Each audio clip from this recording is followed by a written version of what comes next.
قال الله تعالى في كلامه الكريم والفرقان الحميد: أعوذ بالله من الشيطان الرجيم. بفضل بسم الله الرحمن الرحيم. فمن شهد منكم الشهر فليصم. صدق الله المولانا العليم. وقال نبينا رسول الله صلى الله عليه وسلم: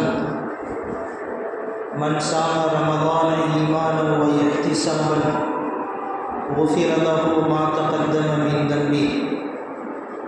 صدق رسوله النبي الكريم، ونحن على ذلك من الشاهدين والشاكرين، والحمد لله رب العالمين.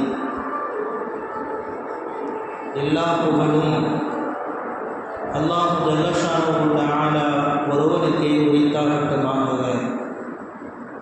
அருமை நாயகம் முஹம்மது ரசூலுல்லாஹ் ஸல்லல்லாஹு அலைஹி வஸல்லம் அவர்களின் மீதும் அவர்களின் நல்வாழ்வை பின்பற்றி வாழ்ந்த சஹாபாக்கள், தாபீன்கள், தபா தாபீன்கள், நாதாக்கள், நல்லோர்கள், சுஹதாக்கள், சாலிஹீன்கள் நம் அனைவர்களின் மீதும் அல்லாஹ்வின் அன்பும் அருளும் என்றென்றும் நிறைவாக உண்டாகட்டுமாக. ஆமீன். பரக்கத் பொருந்திய இந்த யௌமுல் ஜுமா நாளினுடைய சிறப்பினால் அல்லாஹ் சுப்ஹானஹு வ தஆலா நாம் அறிந்தோ அறியாமலோ, தெரிந்தோ தெரியாமலோ, புரிந்தோ புரியாமலோ செய்துவிட்ட எல்லா விதமான பாவங்களையும் அல்லாஹ் மன்னித்து அருள் புரிவானாக. நம்முடைய பெற்றோர்கள், உற்றார் உறவினர்கள், உலகில் வாழும் முஸ்லிமான ஆண் பெண்கள் அனைவர்களின் பாவங்களையும் அல்லாஹ் மன்னித்து அருள் புரிவானாக. நம்மை விட்டும் சென்றுவிட்ட நம்முடைய மூதாதையர்களினுடைய பாவங்களையும் அல்லாஹ் மன்னித்து அருள் புரிவானாக. அவர்களினுடைய கபறுகளை சொர்க்க பூஞ்சோலையாக ஆக்கி வைப்பானாக. அவர்களுக்கு உயர்ந்த சொர்க்கத்தில் உன்னதமான இடத்தை தந்தருள்வானாக. கண்ணியமானவர்களே, ஷாபான் மாதத்தினுடைய கடைசி ஜுமாவிலே நாம் இருக்கிறோம். அல்லாஹ்வினுடைய மாபெரும் கிருபையால் புனிதம் நிறைந்த ரமதானுடைய மாதத்தை நாம் இன்ஷா அல்லாஹ் அடைய இருக்கிறோம்.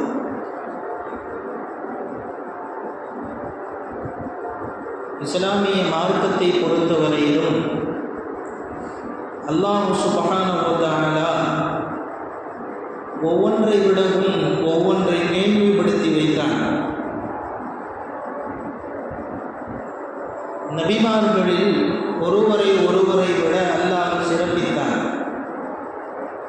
இடங்களில் எல்லா இடமும் அல்லாஹ்வினுடைய இடம் என்று இருந்தாலும் குறிப்பாக சில இடங்களை அல்லாஹ் மிகவும் சிறப்பிற்குரிய இடங்களாக அல்லாஹ் சொன்னார். பைத்துல் முகர்ரம், பைத்துல் முகத்தஸ், மஸ்ஜிதுல் நபவி, அதற்கு அடுத்தபடியாக உலகத்தில் இருக்கக்கூடிய அனைத்து பள்ளிவாசல்கள், இதெல்லாம் மற்ற எல்லா இடங்களையும் விட சிறப்பிற்குரிய இடங்கள். அதே போன்று மனிதர்களாக இருந்தாலும் அல்லாஹ் கல்வி அறிவு பெற்றவர்கள், கல்வி அறிவு பெறாதவர்கள் என்றும் அல்லாஹ் வித்தியாசப்படுத்தி தருகிறார். கல்வி கற்றவர்களுக்கு அல்லாஹ் சிறப்பையும், கல்வி கற்காதவர்களை அடுத்த தரத்திலும் அல்லாஹ் வைத்து குர்ஆனிலே பேசுவார். மாதங்களை பொறுத்தவரையிலும் 12 மாதங்களை அல்லாஹ் கொடுத்து அந்த 12 மாதங்களில் ஒவ்வொரு மாதத்திற்கும் ஒரு சிறப்பை, குறிப்பாக அந்த 12 மாதங்களில் புனிதம் நிறைந்த ரமதானுடைய மாதத்தை மற்ற எல்லா மாதங்களை விடவும் அல்லாஹ் சிறப்புப்படுத்தி வைத்தான். ஆக நாம் அடையக்கூடிய ரமதானுடைய மாதம், அதனுடைய மாண்பு, அதனுடைய உயர்வு நாம் வருடந்தோறும் கேள்விப்பட்டு கொண்டுதான் இருக்கிறோம்.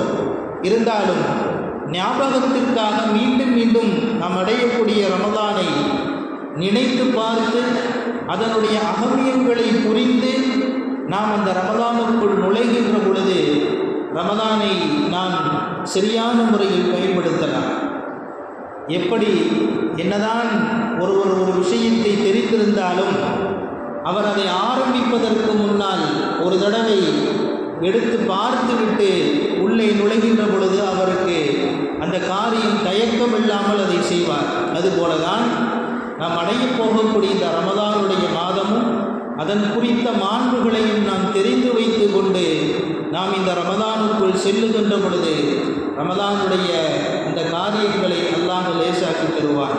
கண்ணியமானவர்களே, இந்த ரமதானுடைய மாதத்தை குறித்து நபி ஸல்லல்லாஹு அலைஹி வஸல்லம் அதை வரவேற்கும் விதமாக நமக்கு தெரியும். ஒரு 2 மாதத்திற்கு முன்பிருந்தே ரமதானை வரவேற்று நபி ஸல்லல்லாஹு அலைஹி வஸல்லம் துஆ செய்தார்கள் என்று ஹதீஸ்களிலே நாம் பார்க்கிறோம்.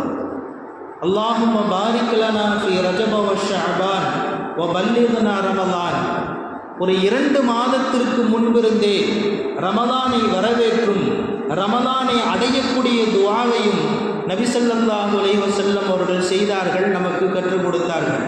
யா அல்லாஹ், ரஜபிலும் ஷஅபானிலும் எங்களுக்கு பரக்கத்து செய்வாயாக, ரமதானுடைய மாதத்தை எங்களை அடைய வைப்பாயாக என்ற துஆக்களை எல்லாம் நபி ஸல்லல்லாஹு அலைஹி வஸல்லம் அவர்கள் தொடர்ந்து துஆ செய்திருக்கிறார்கள்.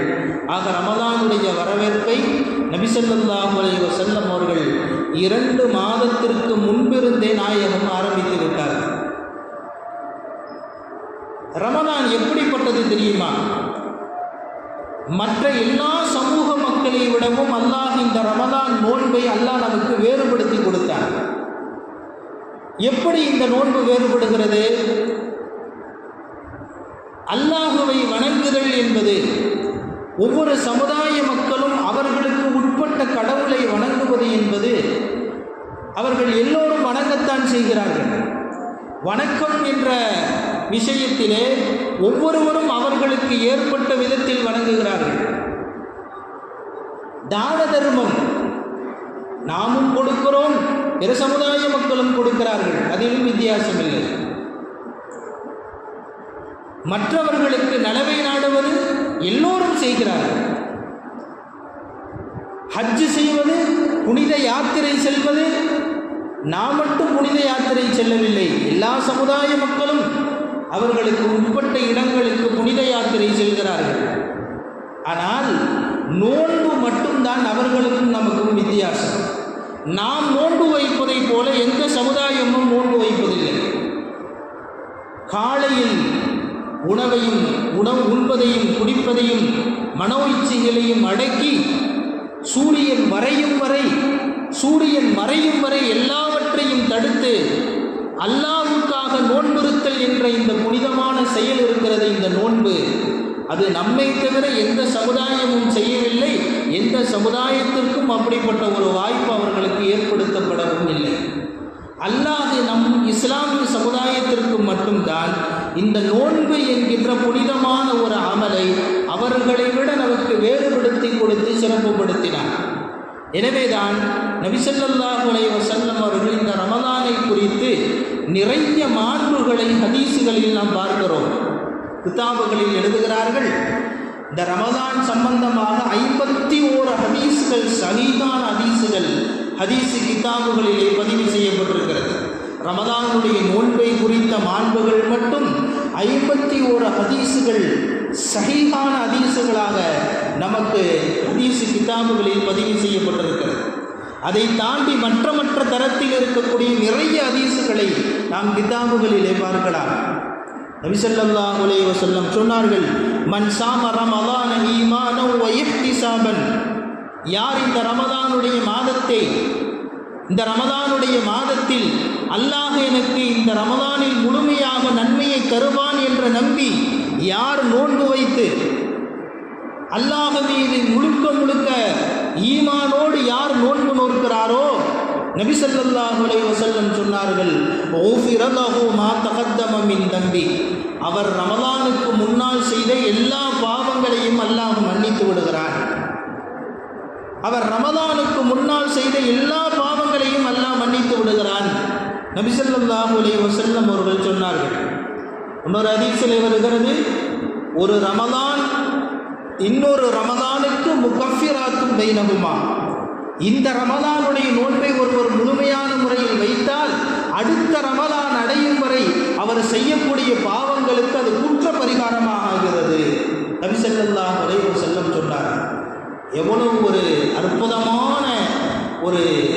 விஷயத்தை நபி ஸல்லல்லாஹு அலைஹி வஸல்லம் சொல்லிக் கொடுத்தால் பாருங்கள், அல்லாஹ் எவ்வளவு பெரிய மகத்துவத்தை அல்லாஹ் வச்சான் இந்த நோம்புல. இந்த ரமதானுடைய நோன்பை நாம் முழுமையாக பயன்படுத்தி விட்டால் ரமதான் முடிந்து அடுத்த ரமதான் வரை இவன் ஏதேனும் ஒரு தவறுகள் செய்தாலும், மனிதன் தானே, மனிதன் அடிப்படையில் எல்லோரும் தவறு செய்யத்தானே போகிறோம். ஆனால் நபி ஸல்லல்லாஹு அலைஹி வஸல்லம் சொன்னார்கள், இவன் செய்யக்கூடிய பாவங்கள் எல்லாவற்றிற்கும் இவன் இந்த ரமதானில் வைத்த இந்த நோன்பு குற்றப்பரிகாரமாக ஆகிவிடும்.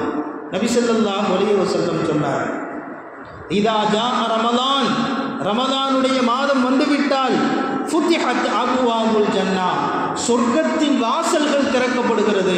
நபி ஸல்லல்லாஹு அலைஹி வஸல்லம் சொன்னார், வ குல்லிகத் அபுவாபுன் நார், நரகத்தின் வாசல்கள் மூடப்படுகிறது. வ சுஃபிதத்தி ஷயாத்தீன், ஷைத்தான்கள் விலங்கிடப்படுகிறது என்றார்கள் நபிகள் நாயகம் ஸல்லல்லாஹு அலைஹி வஸல்லம். ரமலானுடைய மாதம் வந்துவிட்டால் அல்லாஹ் சொர்க்கத்தின் வாசலை திறந்து வைக்கிறான். யார் யாரெல்லாம் இந்த சொர்க்கத்திற்கு வேண்டிய அமல்களை யார் செய்கிறார்களோ செய்யுங்கள், அவர்களுக்காக சொர்க்கத்தின் வாசல்கள் திறந்து வைக்கப்பட்டிருக்கிறது. அவர்களுக்காக எல்லா செயல்களும் நன்மையின் வாசல்கள் திறந்து வைக்கப்படுகிறது. எனவே நன்மை செய்யக்கூடியவர்களே, நீங்கள் நன்மையில் முந்திக் கொள்ளுங்கள். நபி ஸல்லல்லாஹு அலைஹி வஸல்லம் அவர்கள் சொன்னார், இந்த நோன்பிற்கு கூலி மட்டும் அல்லாஹ் என்ன கூலின்னு சொல்லவே. ஒரு இபாதத்துக்கும் நபி ஸல்லல்லாஹு அலைஹி வஸல்லம் கூலியை சொல்லி தந்தார்கள். தொழுதால் இவ்வளவு நன்மை, தனியாக தொழுதால் இவ்வளவு நன்மை, நீங்கள் ஜமாத்தோடு சேர்ந்து தொழுதால் 27 மடங்கு அதிக நன்மை, நீங்கள் மஞ்சாபில் ஹசனதி ஃபலஹு அஷுரு அம்சாலிஹா, ஒரு நன்மையை செய்தால் உங்களுக்கு அதுபோன்று 10 நன்மை வழங்கப்படும். நீங்கள் ஹஜ்ஜு செய்தால் அல்லாஹ் ஹஜ்ஜு செய்தவர்களினுடைய பாவங்களை பிறந்த குழந்தையை போன்று அவர் ஹஜ்ஜு செய்துவிட்டு திரும்பி வருகிறார். ஒவ்வொரு இபாதத்திற்கும் நபி ஸல்லல்லாஹு அலைஹி வஸல்லம் அவர்கள் நன்மையை சொல்லி தந்தார்கள். அல்லாஹ் நன்மையை குர்ஆனிலே பேசினார். ஆனால் நோன்பினுடைய கூலியை அல்லாஹ் பேசுகின்ற பொழுது எப்படி பேசினான் தெரியுமா?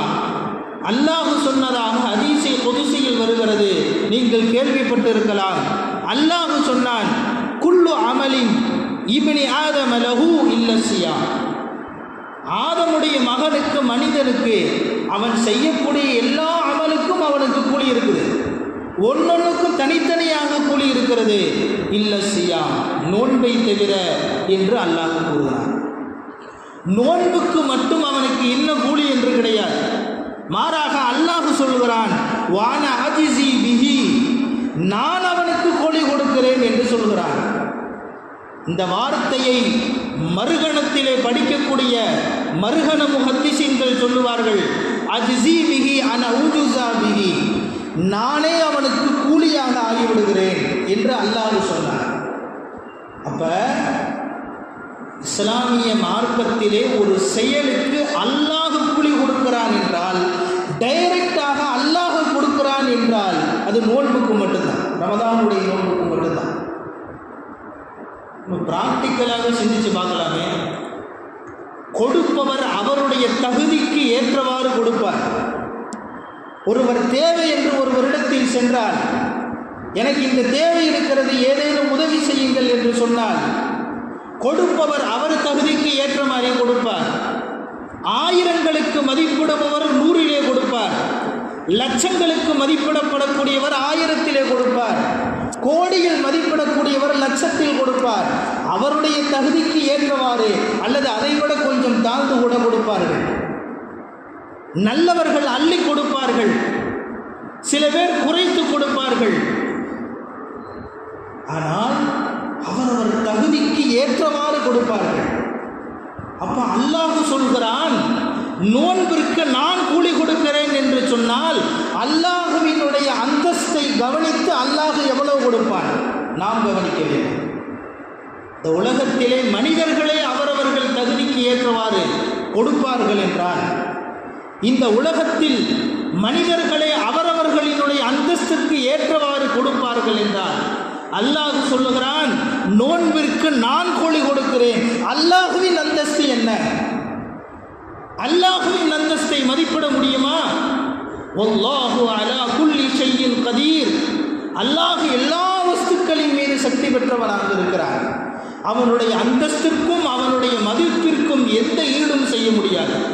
அப்ப அல்லாஹ் கொடுத்தால் அவனுடைய அந்தஸ்துக்கு கொடுப்பான். எவ்வளவு கொடுப்பான் அது அவனுக்கு மட்டும்தான் தெரியும். அவனுடைய அந்தஸ்துக்கு ஏற்றவாறு அல்லாஹ் கொடுப்பான். அதைத்தான் நபி ஸல்லல்லாஹு அலைஹி வஸல்லம் சொல்லி காட்டுகிறார்கள். அல்லாஹ் சொன்னதாக, வான அஜிசி பிஹி, நான் அவருக்கு கூலி தருகிறேன் நோன்பாளிக்கு. ஓ சியாமு ஜுன்னா, நோன்பு என்பது ஒரு மனிதனுக்கு ஒரு கேடயம், ஒரு பாதுகாப்பு கேடயம். அது எந்த ஒரு தவறையும் செய்ய விடாமல் தடுக்கக்கூடிய கேடயம் அது. எனவேதான் நபி ஸல்லல்லாஹு அலைஹி வஸல்லம் அவர்கள் இந்த நோன்பினுடைய கூலியை அல்லாஹ் கொடுக்கிறார். நோன்புக்கு மற்ற அமலுக்கு வித்தியாசம் என்னன்னா, நீங்கள் கேள்விப்பட்டிருப்பீங்க, மற்ற அமல் அவர் செய்தால் பிறருக்கு தெரியும். ஒருவர் தொழுகிறார் என்றால் இவர் தொழுகுவது மற்றவருக்கு தெரியும். அவர் தொழுகிறார், அப்துல் ரஹ்மான் 2 ரக்காத் தொழுகிறாரு, அப்துல் காதர் 4 ரக்காத்து தொழுகிறாரு, தெரியும் மற்றவங்களுக்கு. ஒருவர் ஹஜ்ஜி செய்கிறார், உம்ரா செய்கிறார், அதுவும் 4 பேருக்கு தெரியும். ஒருவர் தான தர்மம் செய்கிறார், அதுவும் 2 பேருக்கு தெரியும். ஆனால் இந்த நோன்பின் மட்டும் அல்லாஹ் மகத்துவத்தை என்ன வைத்திருக்கிறான் தெரியுமா? அந்த நோன்பு வைத்தவருக்கும் அல்லாஹுக்கும் அன்றி வேறு யாருக்கும் தெரியாது. எனவேதான் இந்த நோன்பு என்பது அவ்வளவு மகத்துவமிக்கதாக மாறி போனது. வெளியே வாயில நோன்புன்னு சொல்லிக்கலாம் ஏமாற்ற முடியாது. தொழுகையில் நபி ஸல்லல்லாஹு அலைஹி வஸல்லம் சொல்கிறாங்க, திருடுறாங்கன்னு சொன்னாங்க ஒரு ஹதீஸ். என்ன திருடுறாங்க? தொழுகையில் சீக்கிரம் தொழுதுட்டு போயிடுறான். இப்போ தொழுகை சரியாக தொழுகிறது இல்லை, அது ஏமாத்துறான். தான தர்மத்திலும் மற்ற இபாதத்துகளிலும் கூட மக்கள்கள் வெளிச்சாயத்தை பூசி விடுகிறார்கள். ஆனால் நோன்புல மட்டும் எதுவுமே செய்ய முடியாது. ஏன்னா நோன்பு வைத்திருப்பது இவனுக்கும் அல்லாஹ்வுக்கும் மட்டும்தான் தெரியும். அந்த ரியா என்கின்ற முகஸ்துதியோ பிறர் பார்க்க வேண்டும் என்கின்ற அந்த தன்மையோ நோன்பில் இல்லை. நோன்பு வைத்தால் நோன்பாளிக்கும் அல்லாஹ்வுக்கும் மட்டும்தான் அது தெரியும். எனவேதான் நபி ஸல்லல்லாஹு அலைஹி வஸல்லம் அவர்கள் நோன்பை கேடயம் என்று சொன்னார்கள். நோன்பு ஒரு மனிதனை பரிசுத்தப்படுத்தக்கூடிய கேடயம், பாவங்களை விட்டும் தடுக்கக்கூடிய கேடயம் என்றார்கள் நபிகள் நாயகம் ஸல்லல்லாஹு அலைஹி வஸல்லம். 3 பேருடைய துஆவை அல்லாஹ் மறுக்கிறது. ஸலாத்து தஅவாத்தின் லா துரத்து, 3 பேருடைய துஆவை அல்லாஹ் மறுக்கிறது இல்லை. அதில் ஒன்று தாவத்துல் வாலி, ஒரு தந்தை செய்யக்கூடிய துஆவை அல்லாஹ் மறுப்பதில்லை. தன் பிள்ளைகளுக்காக, தன் குடும்பத்திற்காக, தன் குழந்தைகளுக்காக ஒரு தந்தை செய்யக்கூடிய துஆவை அல்லாஹ் மறுப்பதில்லை, அதை ஏற்றுக்கொள்கிறான். 2வது தஅவத்து ஸாயிம், ஒரு நோன்பாளி கேட்கின்ற துஆவை அல்லாஹ் மறுப்பதில்லை.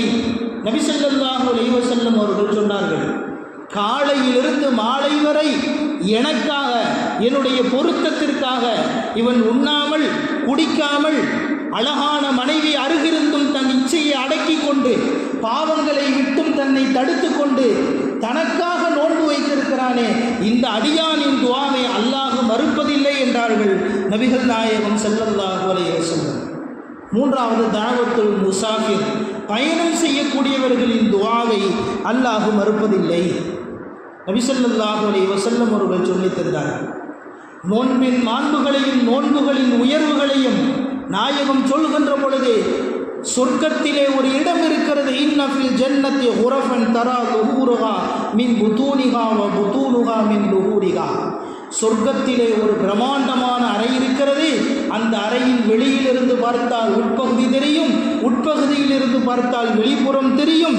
அவ்வளவு பெரிய ஒரு பிரம்மாண்டமான ஒரு மாளிகையை அல்லாஹ் சொர்க்கத்திலே வைத்திருக்கிறான் என்று சொன்ன பொழுது ஒரு கிராமவாசி எழுந்து கேட்டார், நாயகமே, நிமன் ஹிய யா ரசூலல்லாஹ், இந்த மிகப்பெரிய இந்த அற்புதமான ஒரு மாளிகையை அல்லாஹ் யாருக்காக வைத்திருக்கிறான்?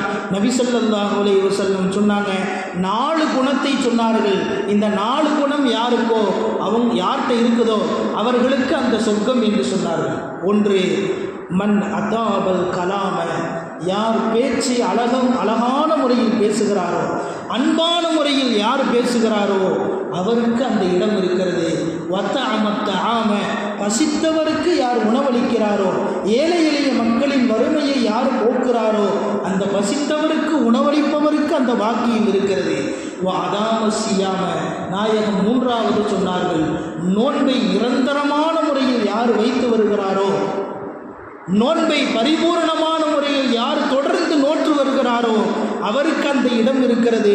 ஒமன் சல்லால் இல்லாஹி பில்லாஹி பில்லைலி வன்னாசு நியாமன், மக்களெல்லாம் தூங்கிக் கொண்டிருக்கின்ற பொழுது இரவின் நடுநிசையில் எழுந்து அல்லாஹ்வுக்காக தொழுகிறானே ஒரு அடியான், இரவு தொழுகையை தொழுகிறானே ஒரு நல்லடியான், அவனுக்காக அல்லாஹ் தஆலா இந்த சொர்க்கத்திலே இவ்வளவு பெரிய மாளிகையை படைத்து வைத்திருக்கிறான் என்றார்கள் நபிகள் நாயகம் ஸல்லல்லாஹு அலைஹி வஸல்லம். இந்த சொர்க்கத்தில் ஒரு மாளிகை நமக்கு வேண்டும் என்றால் நாயகம் 4 குணத்தை சொல்லி அதிலே 1 நாம் இப்பொழுது அடைய போகக்கூடிய ரமதானை குறித்து நபி ஸல்லல்லாஹு அலைஹி வஸல்லம் அவர்கள் பேசி காட்டினார். ரமதானில் ஒவ்வொரு அமலும் புனிதமான அமல். நாம் ரமதானை அடைய போகிறோம் இன்ஷா அல்லாஹ். பெரியவங்க சொல்லுவாங்க, மார்க்க பெரியார்கள், ஒரு மனிதன் ரமதானை எப்படி அணுக வேண்டும் என்பதை குறித்து மார்க்க பெரியார்கள் நமக்கு சொல்லி காட்டுவார்கள். ஒரு முஸ்லிம் ரமதானுடைய நோன்பை அடையக்கூடிய நேரத்தில் அவன் எண்ணம் எப்படி இருக்க வேண்டும் தெரியுமா? ஒருவேளை நான் அடையக்கூடிய இந்த ரமதான் என் வாழ்க்கையின் கடைசி ரமதானாக கூட இருக்கலாம் என்ற எண்ணத்தில் ஒவ்வொரு முஸ்லிமும் ஒரு ரமதானை அடைகின்ற பொழுது நினைத்து பார்த்து ரமதானுக்குள் நுழைய வேண்டும். நாம் பார்க்கிறோம், சென்ற வருடத்தில் நம்மிடத்திலே ரமதானில் இருந்த எத்தனையோ நபர்கள் இன்று வருடத்தில் இல்லாமல் போய்விட்டார்கள். அடுத்த வருடம் யார் இருப்பார்கள், செல்வார்கள் என்று தெரியாது. எனவேதான் மார்க்க பெரியார்கள் நமக்கு சொல்லி காட்டினார்கள், ஒரு முஸ்லிம் ஒரு ரமதானை அடைகின்ற பொழுது ஒருவேளை இந்த ரமதான் நமக்கு கடைசி ரமதானாக இருந்தால், ஒருவனுக்கு கடைசி கட்ட வாய்ப்பு இதுதான் என்று கொடுக்கப்பட்டால் அந்த கடைசி கட்ட வாய்ப்பை எப்படி ஒருவன் பயன்படுத்துவான்?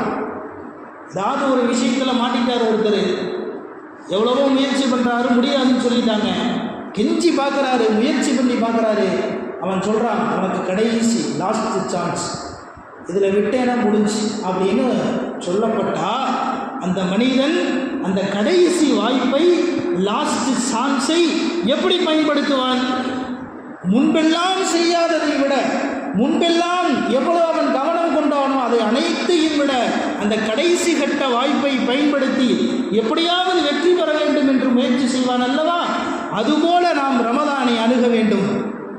ஒருவேளை இந்த ரமதான் அல்லாஹ்வினுடைய நாட்டத்தால் எனக்கு கடைசி ரமதானாக இருந்தால் இந்த ஒரு ரமதான் தான் என்னுடைய பாவங்களின் மன்னிப்பிற்கு காரணம், இந்த ஒரு ரமலான் தான் என்னுடைய அமலை உயர்த்துவதற்கு காரணமாக இருக்கிறது.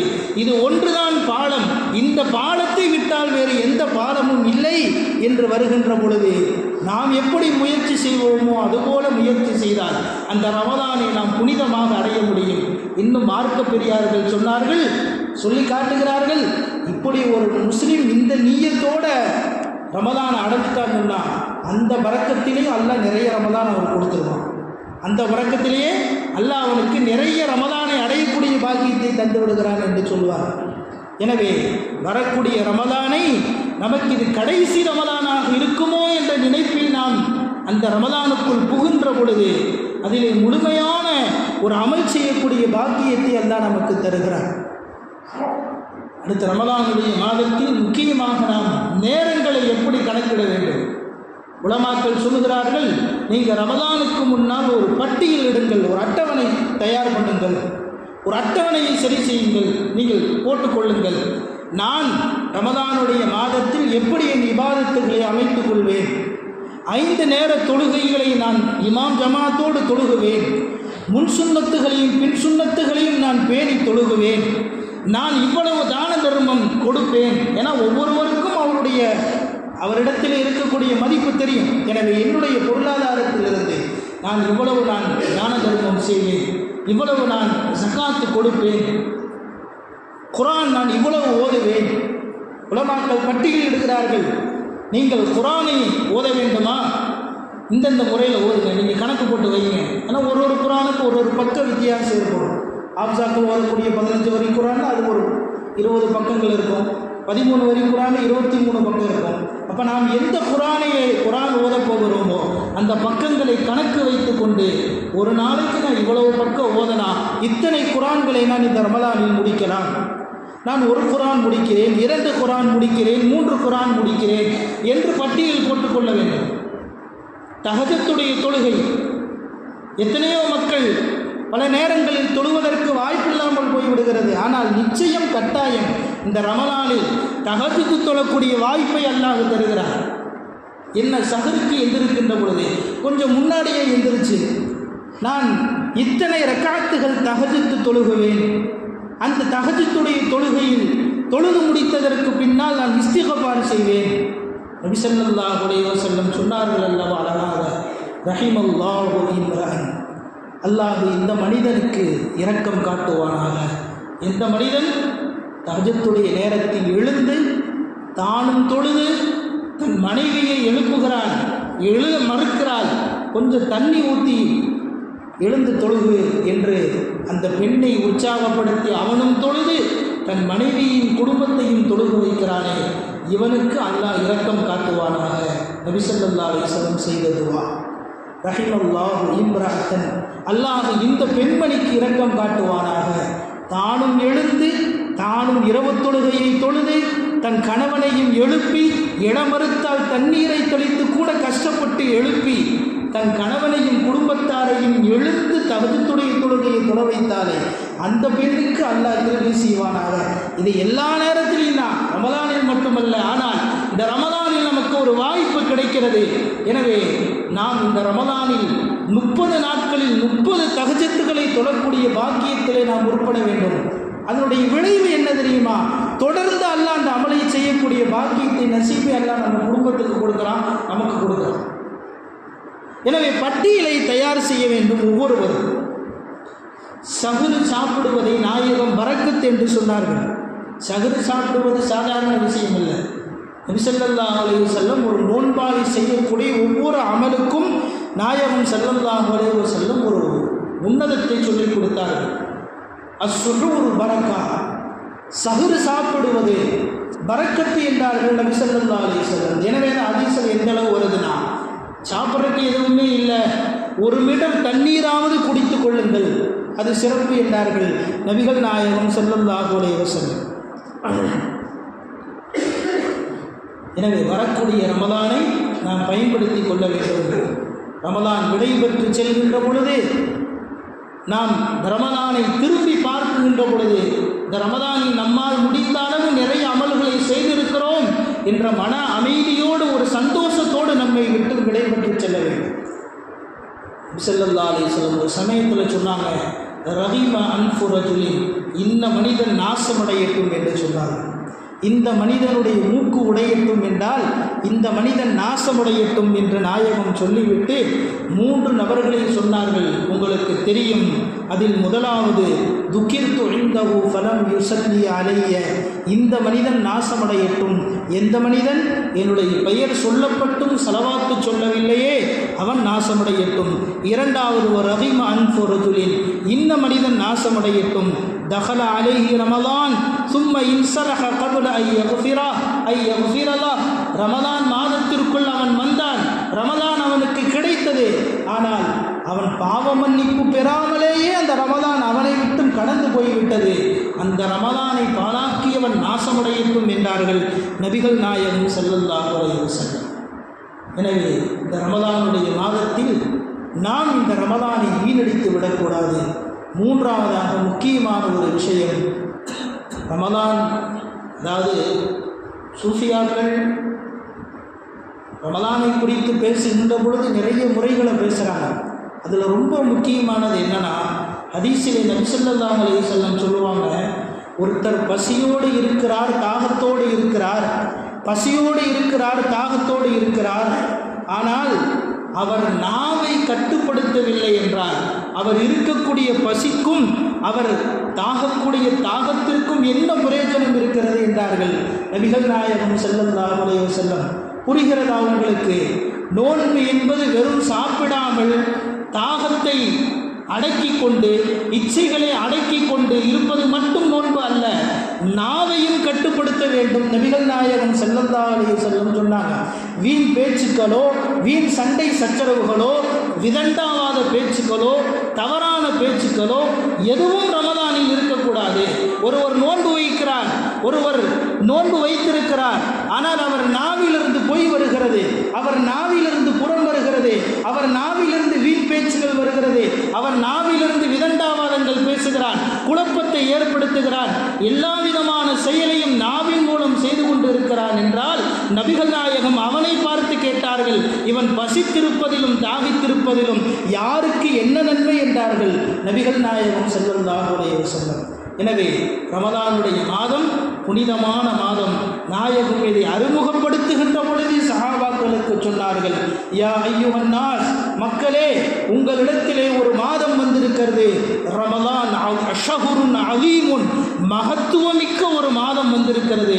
எனவே அந்த மகத்துவமிக்க மாதத்தை நீங்கள் சரியான முறையில் பயன்படுத்த வேண்டும் என்று நபி ஸல்லல்லாஹு அலைஹி வஸல்லம் அவர்கள் பணித்திருக்கிறார்கள். எனவே நாம் அடையக்கூடிய ரமலானில் முழுக்க முழுக்க எல்லா விதமான இபாதத்துகளையும் செய்து அல்லாஹ்வினுடைய திருப்புரத்தத்தை பெறக்கூடிய நல்லடியார்களாக அல்லாஹ் நம் அனைவர்களையும் கபூலாக்கிக் கொள்வானாக. எல்லா விதமான தீங்குகளை விட்டும் தீமைகளை விட்டும் அல்லாஹ் நம் சமுதாய மக்கள் அனைவர்களையும் பாதுகாப்பானாக. வஹ்ரதாவான அல்ஹம்துலில்லாஹ்.